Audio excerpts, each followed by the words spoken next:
welcome back to OCD Recovery's YouTube channel. Gemma here.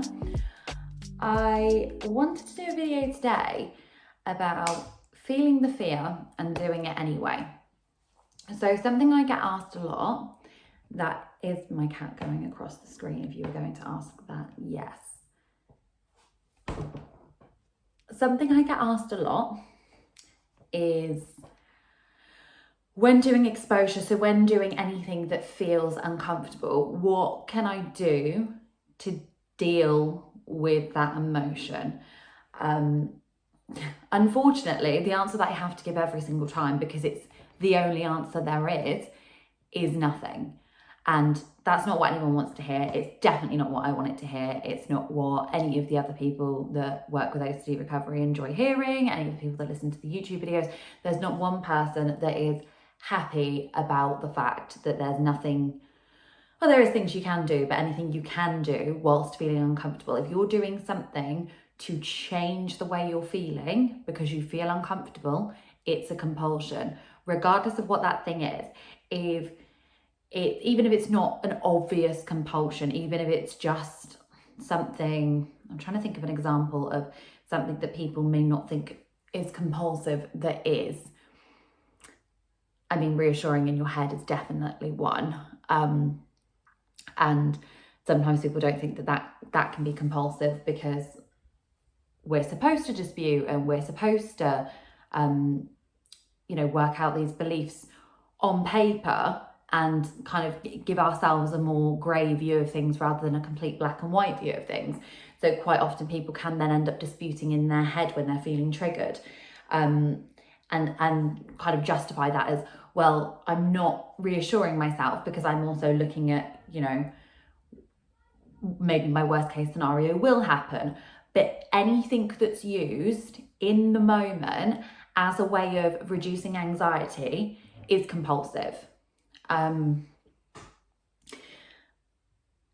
really wish I had a better technique to give you, but any technique that's used will be compulsive at that point. And it's really important that when you're doing exposures and when you're kind of going through things that are going to induce anxiety, even if that's not necessarily an exposure, even if it's just a spike in the moment, even if you're just sat there and you're feeling a spike and sorry, I'm getting distracted by my cats again. They're now fighting. Even if you're feeling a spike in the moment, the best thing you can do is always just to continue with what you're currently doing and not do anything differently. Anything that you do differently or anything you do to try and change the way you're feeling is likely compulsive. And that doesn't mean you just have to sit there and go, well, I can't now distract myself by going to work, or I can't now distract myself by going for a run, or I can't now distract myself from doing anything that I was going to be doing. That's not the case. You can always continue with the day as you were. In fact, that's highly recommended. But it's when you try and do something outside of what you normally would be doing, that's when it's likely compulsive, because that's when you're trying to change the way that you're feeling. It's difficult to not have anything that can be given to people and to not be given anything in those moments, because it does feel like, well, I need something to get through that. But that's where the problem lies again, is that it's I need this, I have to have this. If I don't have this, I won't be able to cope. I won't be able to deal with it. It's all of those black and white thinking, irrational beliefs. This has to happen, or I simply couldn't stand it. And that's where the belief work comes in. So there's the exposure spike, not doing anything whilst those happen. But there's also those beliefs to look at, which is, the reason that you think you need to do a compulsion, and the reason that you think that you can't handle this without doing those compulsions, without trying to seek relief. And that's the missing ingredient a lot of the time. So people, we know that we have to cut compulsions. We know that we need to do exposures.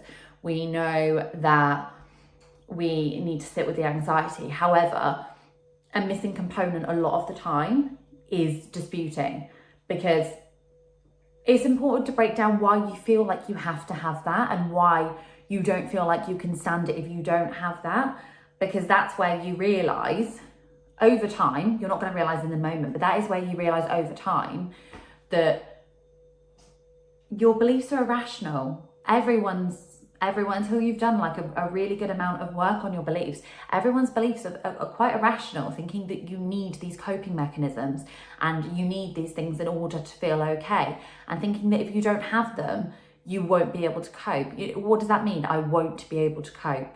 But you are coping, and not doing compulsions isn't going to stop you from coping. I won't go too far down that road because that could be reassurance, but try it. Try jumping into the fire. Try feeling it and doing it anyway. And I mean, the proof is there. You know, that there's people that have done so well with recovery, and not one of them is going to tell you that anything they did was comfortable. It was all very, very uncomfortable.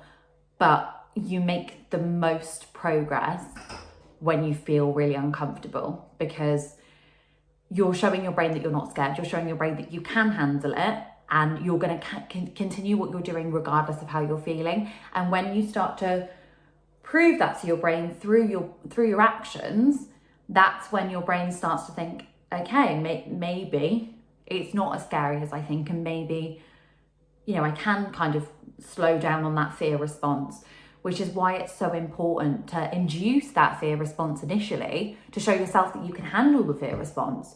Once you know that you can handle it and you've proved that you can handle it, it's not just, well, I think I could handle it, or, you know, just do the belief work and, well, you know, worst case scenario, this, worst case scenario, that's fantastic. But if you're going to do that and then refuse to expose yourself to anything, your actions are showing you that you're still scared.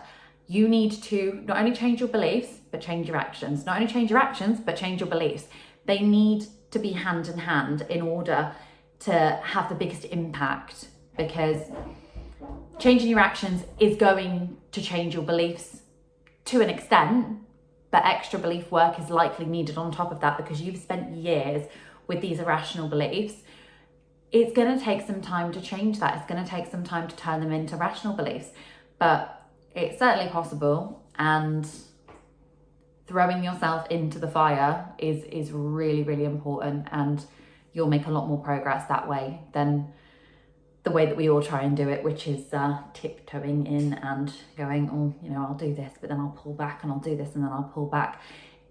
It does need to be a case of, I'm just going to do it, and whatever happens, happens. And that is the attitude that eventually you need to come to in order to make really good progress with OCD.